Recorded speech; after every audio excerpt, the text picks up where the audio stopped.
Welcome everyone to today is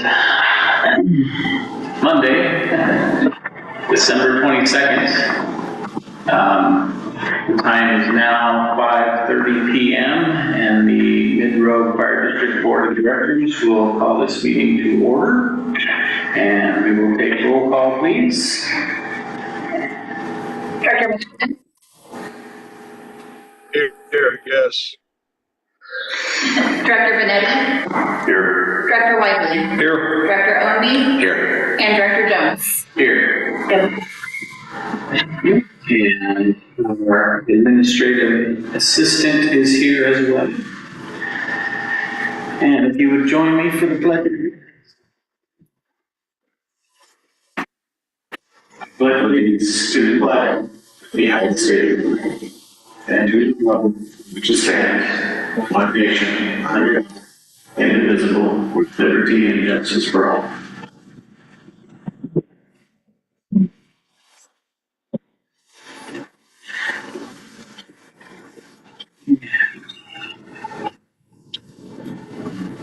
Down to item 2 on the agenda tonight, and that is approval of the agenda. Everybody got a chance to look it over? Is there anything that we need to change, add, or Make a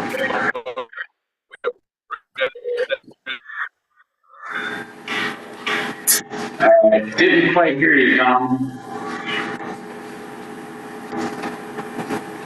Can you repeat that, Tom? He muted himself.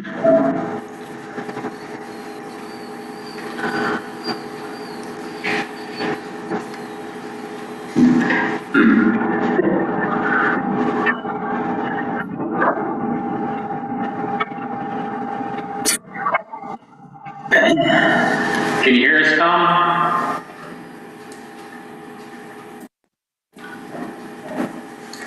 We lost you. You're muted.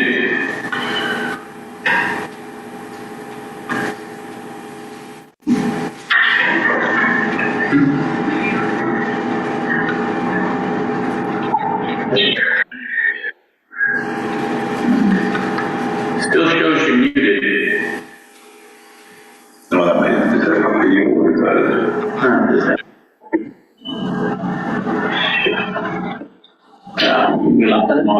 might be a bad thing. You might be driving. Okay. All right. Well, we'll move forward here. So, approval of the agenda. I would entertain a motion to approve the agenda. I'll make that motion to approve tonight's agenda as written. I'll second it. Yeah, I have a motion second. Any further discussion? Hearing none, take the roll, please.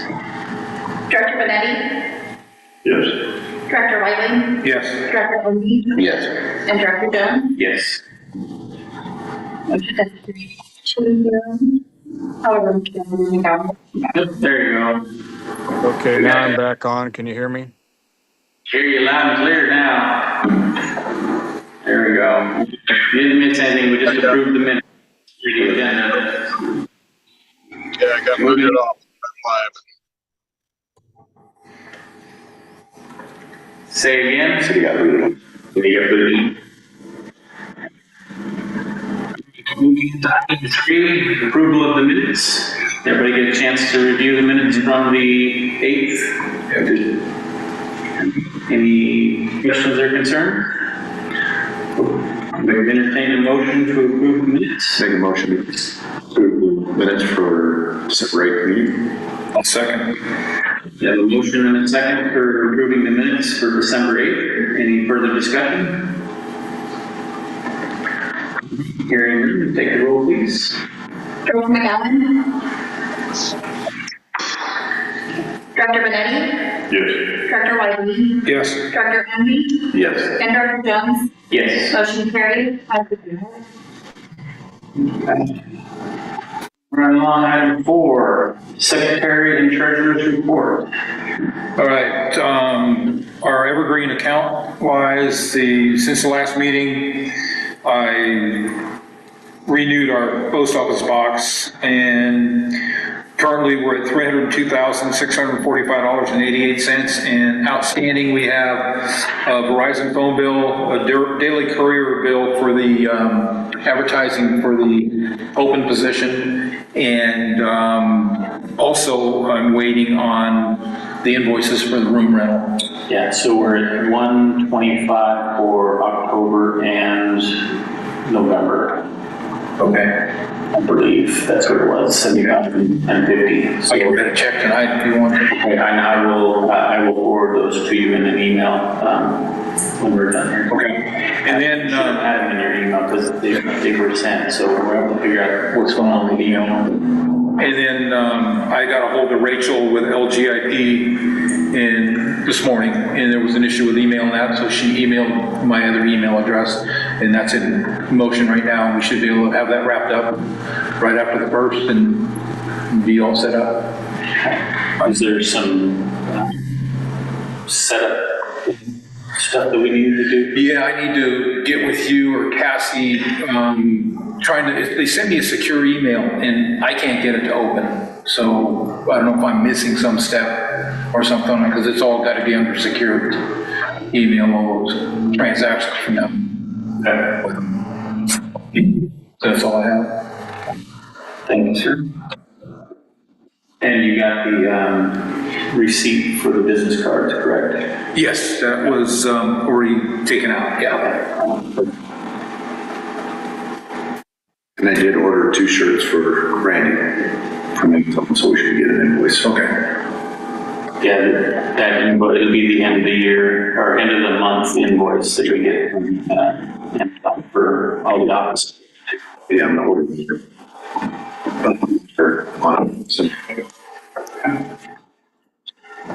Anything else for Secretary Treasurer report? That was it. Moving down, public comment. Do we have anybody in the public that wishes to comment this evening? Anybody online that wishes to comment this evening?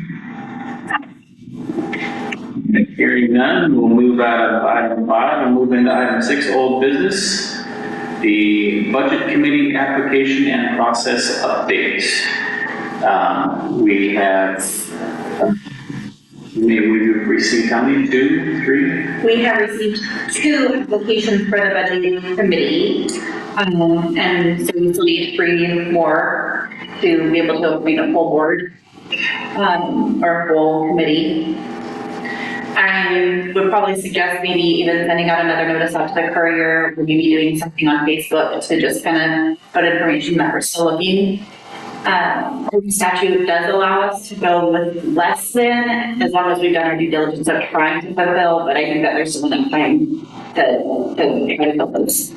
I do know one that we will get done. Yeah, I got somebody that's shown interest too that's going to reply.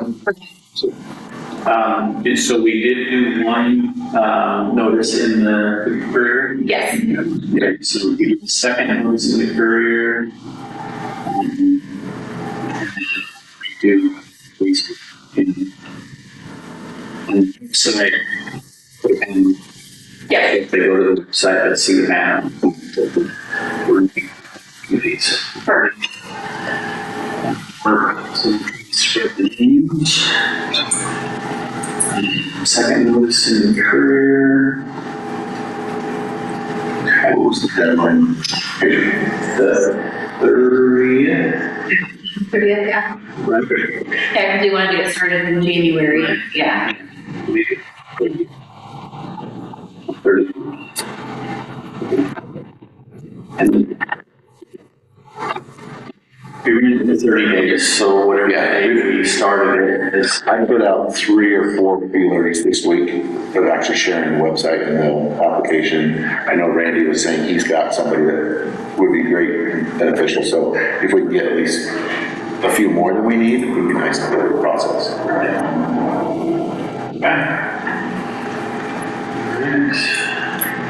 Any more on the budget committee application process? Hopefully so. Moving into item 6B, letter to Oregon State Fire Marshal. You want to discuss that?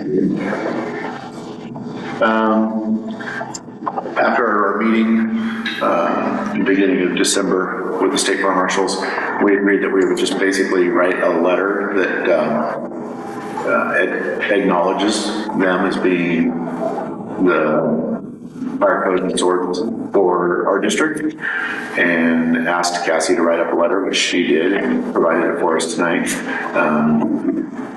In summary, it just acknowledges that the board of directors are okay with Oregon State Fire Marshals still doing their job, what they do here, and that we will help them in any way we can.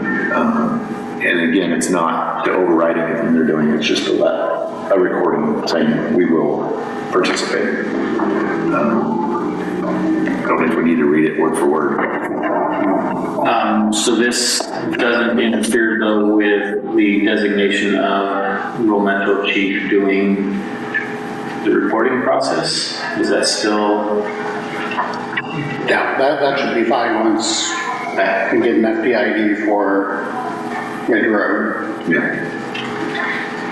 And then we have to get an ARS ID. I mean, there's the other changes going on at the national level. There's a few additional things to jump through, but Yeah. to start with the FDID. And keep in mind, this does not stop us from like a no burning ordinance or burn regulations, permits, those kind of things.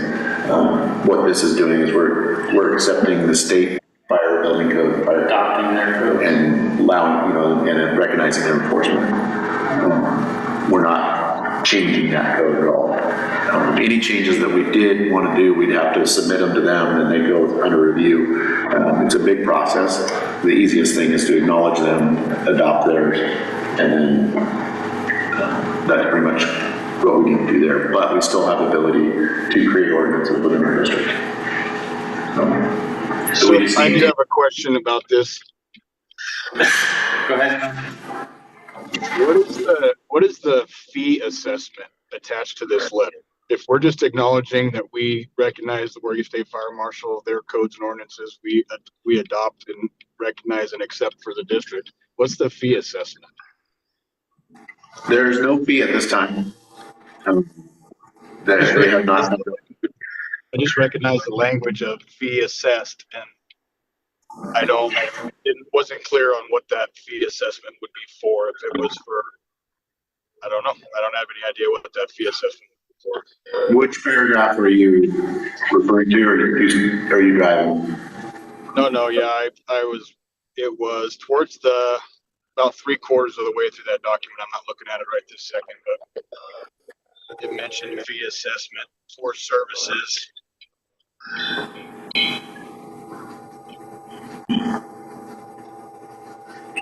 Are you looking at the full packet? Yes. He's driving.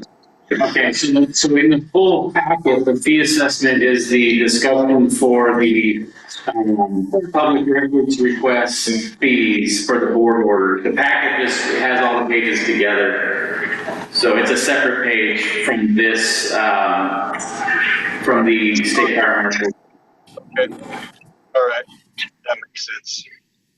Yeah, so there's no fee associated with this. It's just basically us acknowledging as a board, putting it in writing that we are okay with them doing what they do in the district, and we would support them where we can.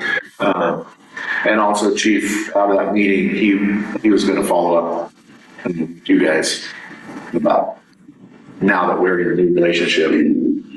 So, Yes, we did our plan of cooperation last week. okay, that's what he called us. Yes. Perfect. Thank you. All right, I would entertain a motion to adopt the letter as written and proceed with sending it, signing and sending it to the state fire marshal. I'll make a motion to adopt the letter to the Oregon State Fire Marshals on the acknowledgement ordinances. Motion and a second. Okay.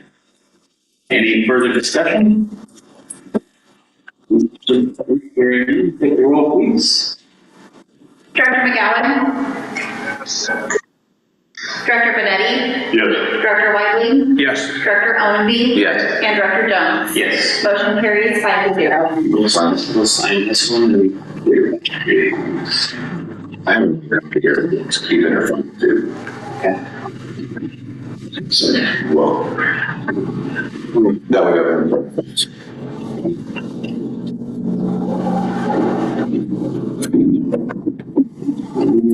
Staple one. Right. Taking us out of old business. Moving into new business. Item 7A, committee reports. And we'll start with staffing. And Tom, you ready for that one? Yeah, would it be possible to move that down the agenda, just a couple more items, because I will be there in like 5 minutes. Okay, certainly. Yeah, we will move it down. We'll bump items A and so into item B. 7B is the board, actually, we'll come back to committee. We'll just move all of committee reports down to the bottom and we'll come back to it. So item 7B, board order number 2025-001 in the matter of uniform procedure for setting fees charged by the Mid-Road Fire District and setting a public hearing for public records. So in the packet, or actually in the packet, but basically we have a board order in the matter of uniform procedure for setting fees charged by the Mid-Road Fire District. It's whereas Mid-Road Fire District is authorized under Oregon revised statutes to establish and collect fees provided to the public, and whereas the district incurs costs in providing services for the public, such as staff time to fulfill public records requests, and whereas said to maintain transparency for the public, the board will set time and place for a hearing to allow public comment prior to establishment or increase of any fees charged by the district, except where provided in federal or state laws, rules, or regulations now and therefore. It is hereby ordered as follows. A public hearing shall be held on Monday, January 12th, 2026 at the hour of 5:30 p.m. in the Merlin Community Park Building at 181 Street, Merlin, Oregon. Notice of said hearing shall be published 2 times in the Daily Courier, not less than 3 days, nor more than 30 days prior to the date set for the hearing. At the time set for the public hearing, the Mid-Road Fire District Board of Directors will allow public comment both in favor of and in opposition to fees change proposals for the following public records requests. Cost of the proposed fees shall be calculated to cover the costs of providing the products. And we went over that in the last meeting and just and we'll go over the word. We had staff research time per hour. The first 30 minutes is free. After that, it's $25 an hour. Copies per page is 25 cents. Scanning per page is 25 cents. The USB drive is $15, and we will provide that. Certified copies is determined by case, and mail and postage is actual costs, and attorney review, if required, is $380 an hour. And I believe that was it for me. Cases or case study. Certified fees are case by case, yeah.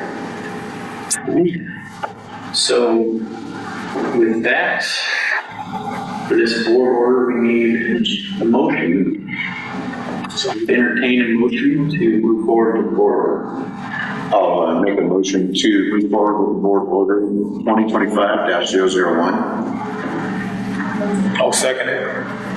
And I have a motion and a second to move forward with board order 2025-001. Any further discussion?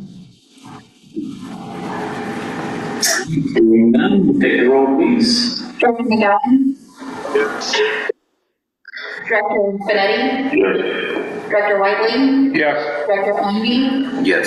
And Director Jones? Yes. Motion carries 5-0.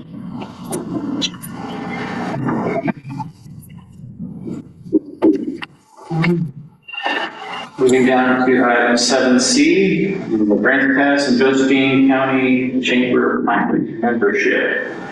So the thought behind this, because eventually here, as we move forward with developing the district and getting our chief officer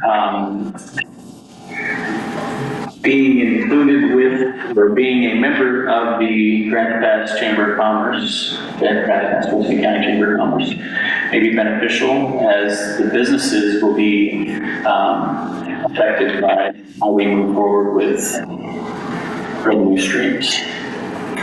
So maybe getting in and being part of that and being able to communicate and Being a part of readers. being part of readers and all that, and we can actually host readers at one point in time to get established with the community.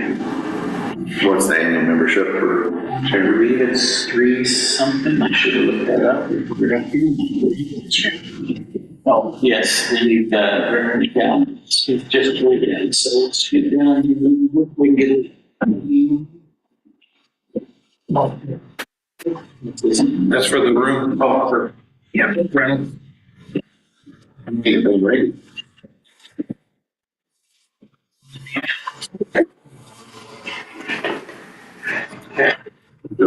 So, yeah, I think it's 3:15.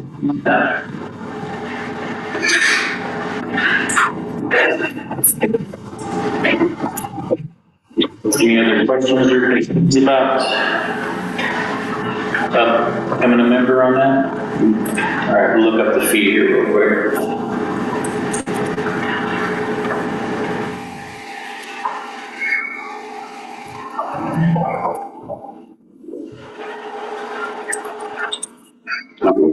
It's not that quick, you know. It is.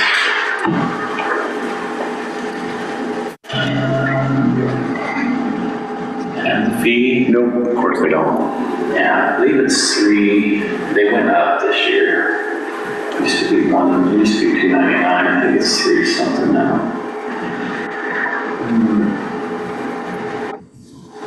Do a quick search.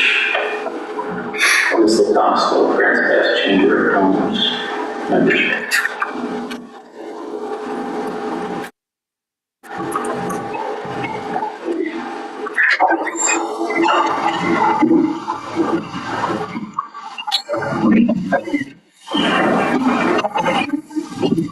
It says on here, nonprofits are $50 a year, individuals are $25.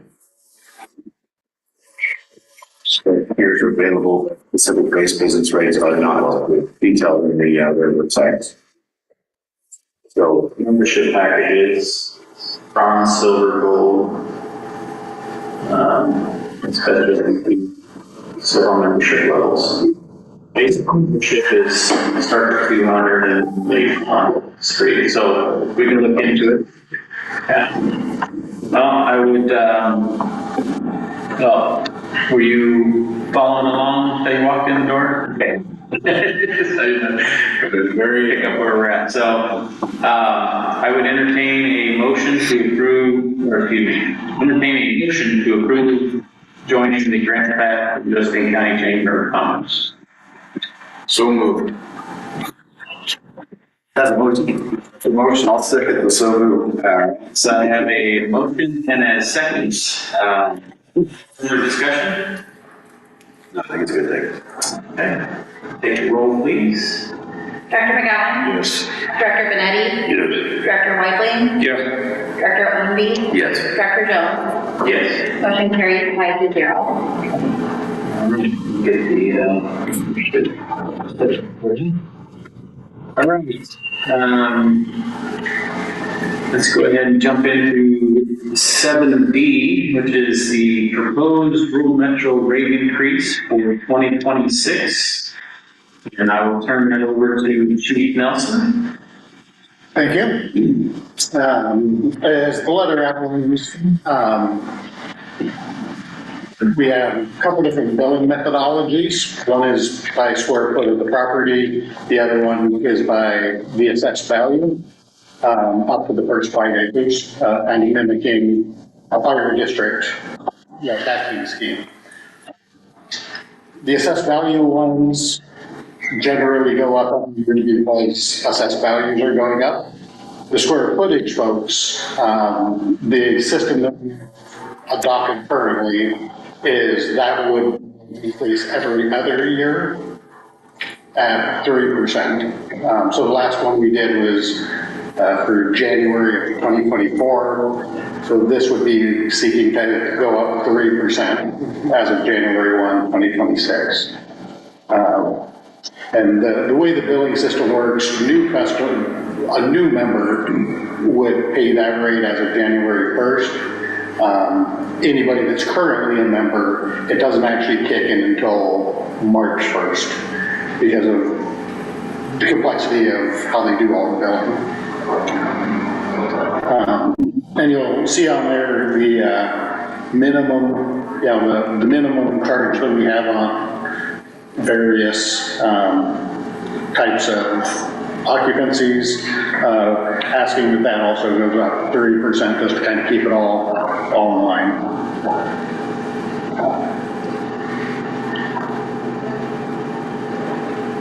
So just to clarify, the $1.94 per thousand is not changing, but the minimums are changing. Correct. The $1.94 is not changing.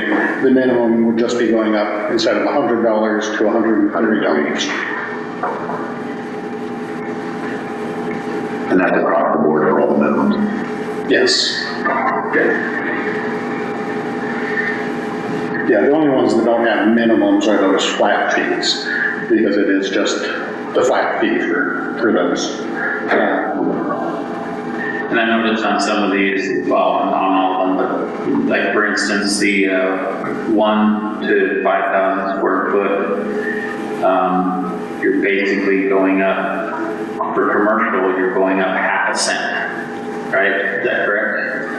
0.156 from 0.151, so that's 0.5 cent. Yes. So 0.5 cent increase. Yes. Okay. Per square foot. Right. Okay. So I'm there.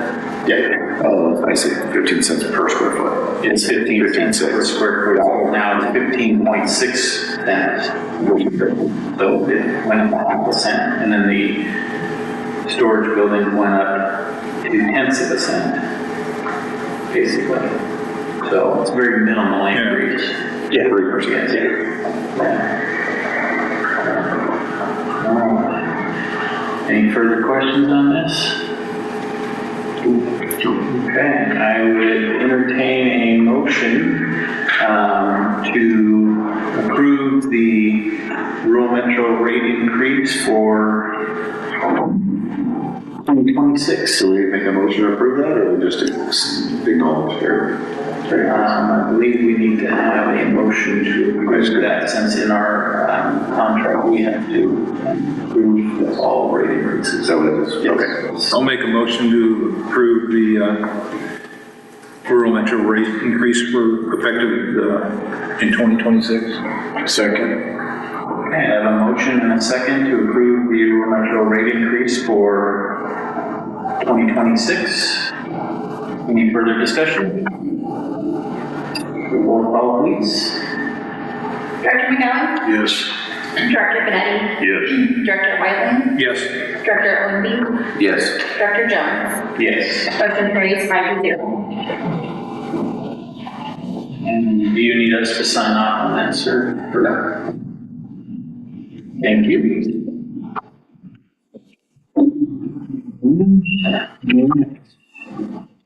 Move down to 7E, which is the 2026 Special District Insurance Service. You've all got the small book that was delivered.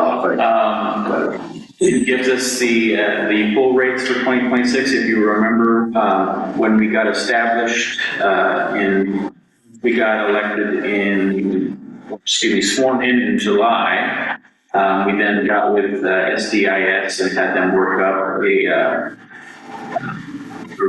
and they prorated it for that 5 months or whatever that we were in. Yeah. So our new current rate for all of 2026,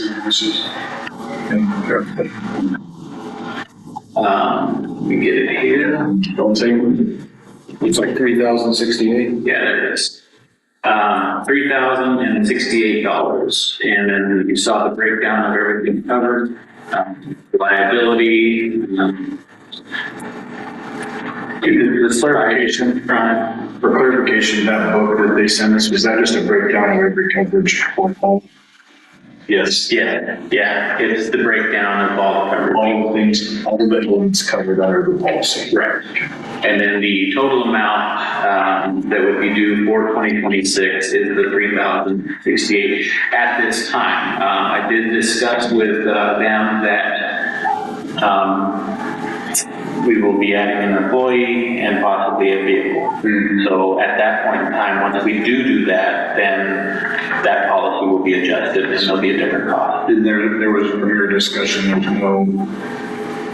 no timeline associated with when and what we have covered. So we have to go through January 1st of 27, let's say, we can do it at any time. Yeah, once the situation changes, then they will rewrite add that into the policy, and then it would be prorated for that portion from thereafter. Correct. And is there a list of things that they accept as approved changes?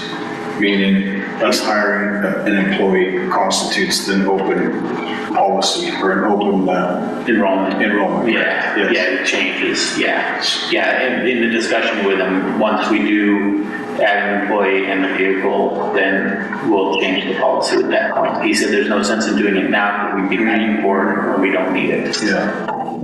So is there a list of what allows us to? I can ask him. We can get into that discussion. Yeah. I don't think it's like our healthcare, it's only open in a certain time of year. No, it's time because they know that, as things change in the district, if we were to say buy another piece of property, then that's,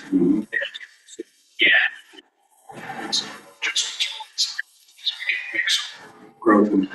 yeah, it's not set in my understanding from him, it's not set in stone that, this is January 1st and you can't change it to the next January or till, so it's as things change in the district, we will adjust the policy. Did they state they had a rate increase overall, or, because when we discussed this in July, it was estimated at 2,800 for the year? This actually came on.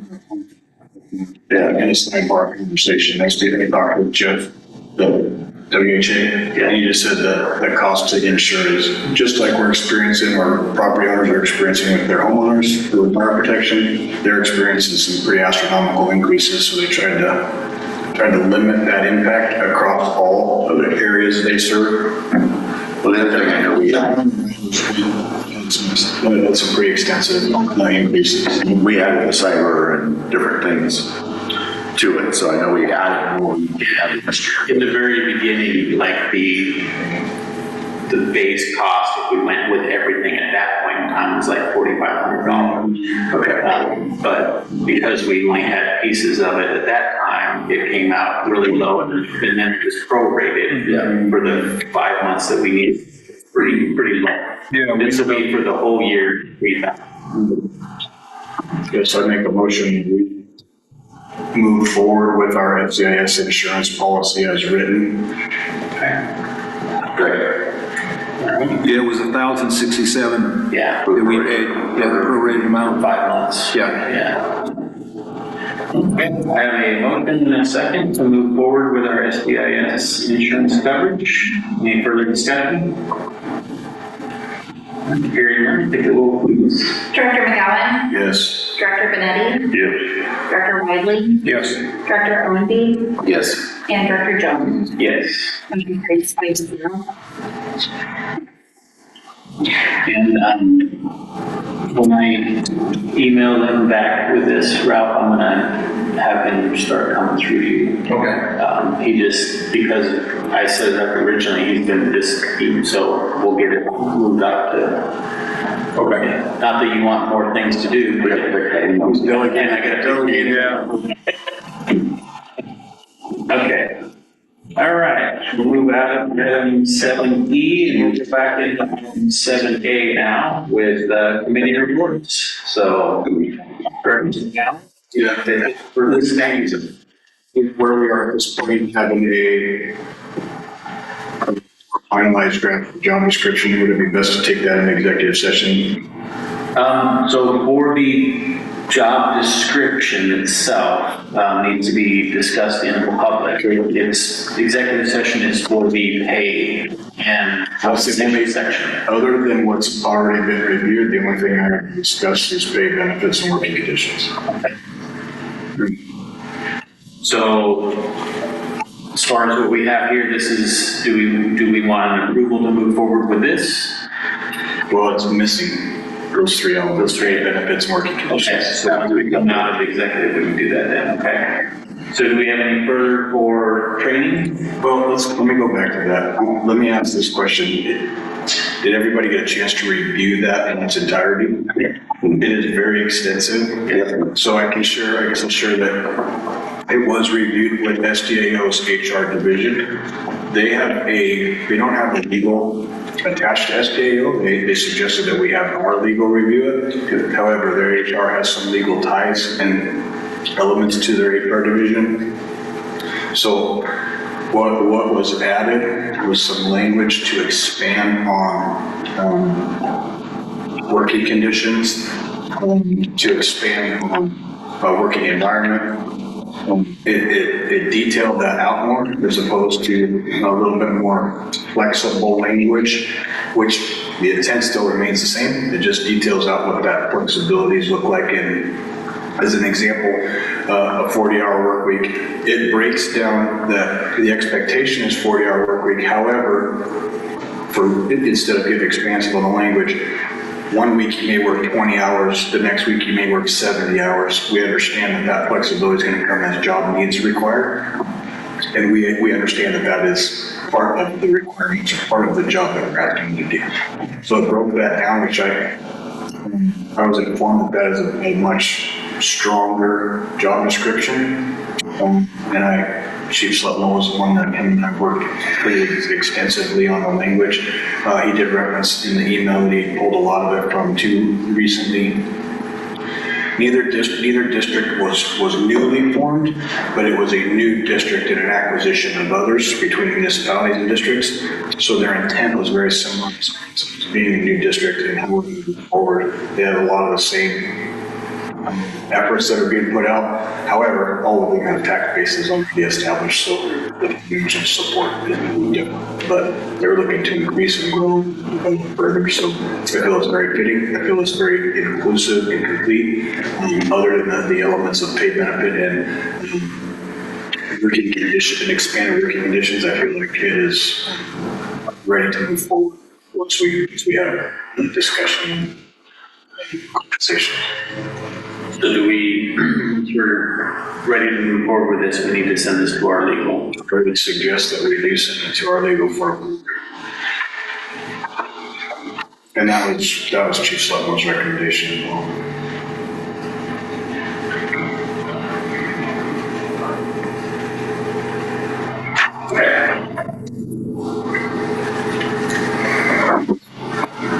All right.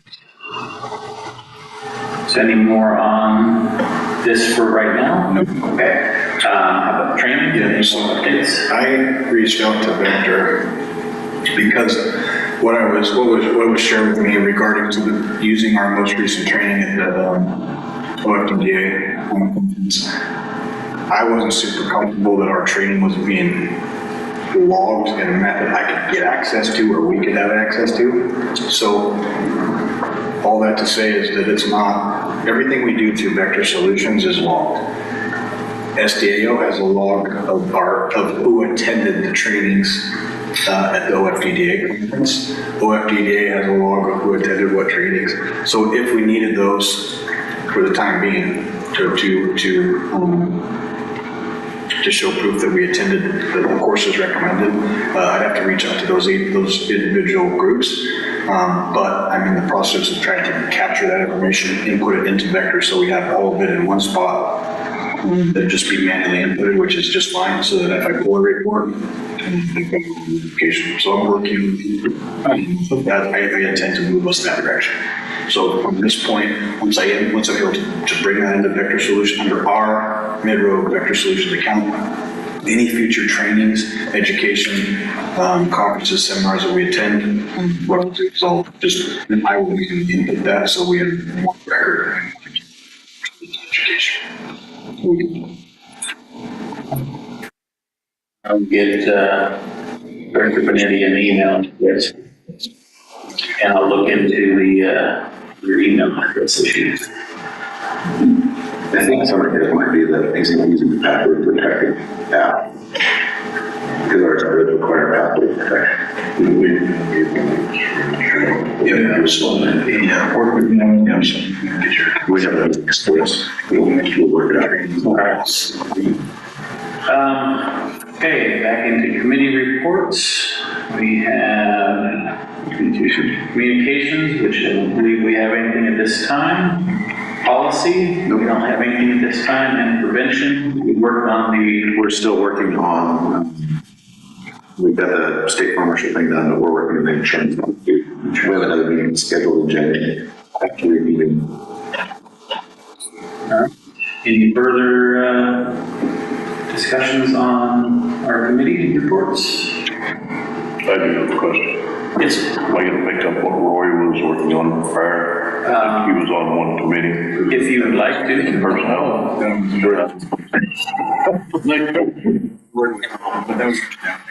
Yeah.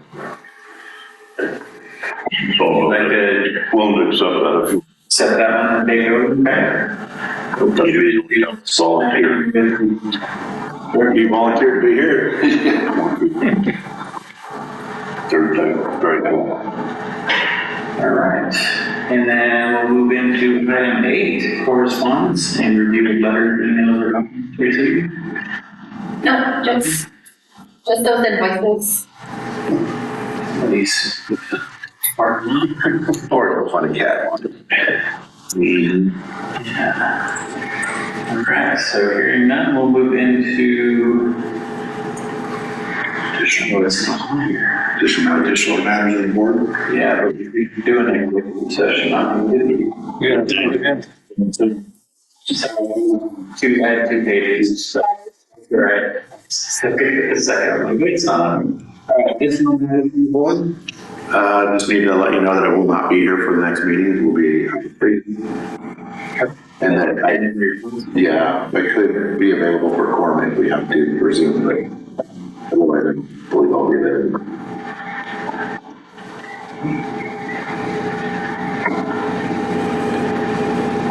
And any other? Anything else? All right, hearing none, we'll move out of additional matters to the board.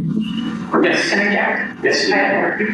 I did have a brief conversation with Ruth Nelson at the county, and she said she understands that this is their first time going through a supplemental budget. She knows that we're still working on getting the committee members, but she's going to help however she can. So she's willing to help us through the first.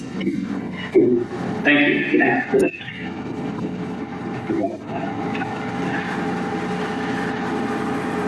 That'd be really good, yeah. It'd be a lot of help for her to we have our budget meeting members in place. Okay, moving out of additional matters of the board. Today is December 22nd, 2025. The time is now 6:14 p.m. The Mid-Road Fire District Board will meet in executive session for the following agenda items, which is employee matters, MRF 192.60. Paragraph A. Accredited representatives of the news media and designated staff shall be allowed to attend the executive session. All other members of the audience are accredited representatives of the news media are specifically directed not to report on or otherwise disclose any of the deliberations or anything said about these subjects during the executive session, except to state that the general subject of the session as For the city. At the end of the executive session. Open session, welcome the audience back to the room. Accredited representatives from the news media, please identify yourself, and we have none. So the recording and all recording devices, including cell phones, will now be turned off. 6:15 p.m.